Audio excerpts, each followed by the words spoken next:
చేస్తుంది. ఒక వ్యక్తికి ఒక రోగం వచ్చింది అని అంటే దాని ఎడల జాగ్రత్త పడకపోతే, మెలకువ కలిగి దానికి కావలసిన ట్రీట్మెంటు వైద్యం చేయించకపోతే అది అతని ప్రాణానికే ముప్పుగా మారిపోతుంది కదా. అదేవిధంగానే ఆధ్యాత్మిక జీవితంలో ఒకవేళ మనలో భక్తిహీనత అనే ఒక రోగం, ఆత్మీయ రోగం ఒకవేళ మనలో ఉన్నట్లయితే ఆ ఆత్మీయ రోగాన్ని వెంటనే తీసివేసుకోవాలి. లేదు అని అంటే అది మన ఆధ్యాత్మిక జీవితానికి, మన ఆత్మకు పెనుముప్పుగా మారిపోయే ప్రమాదం ఉంది.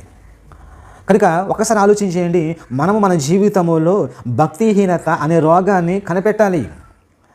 భక్తిహీనత అనేది కూడా ఒక డిసీజ్ అది ఒక భయంకరమైన రోగం అనే సంగతి మనం గుర్తించాలి. దేవుని ఎడల ఎలాంటి ప్రేమను కనపరచాలో, ఎంత ప్రేమ కనపరచాలో అంత ప్రేమ కనపరచకుండా, దేవుని ఎలా ప్రేమించాలో అలా ప్రేమించకుండా, దేవుడు ఏం కోరుకున్నాడో అలా ఉండకుండా ఉన్నట్లయితే అది భక్తిహీనత కిందకు వస్తుంది. తప్ప అది భక్తిలోనికి రాదు ప్రియమైన దేవుని వల్ల. కనుక ఒక్కసారి ఆలోచన చేద్దాము. భక్తిహీనత మనుషుల్ని పడగొడుతుంది, వారి జీవితాన్ని కూలగొడుతుంది, వారి ఆధ్యాత్మిక జీవితాన్ని పతనం చేస్తూ ఉంది.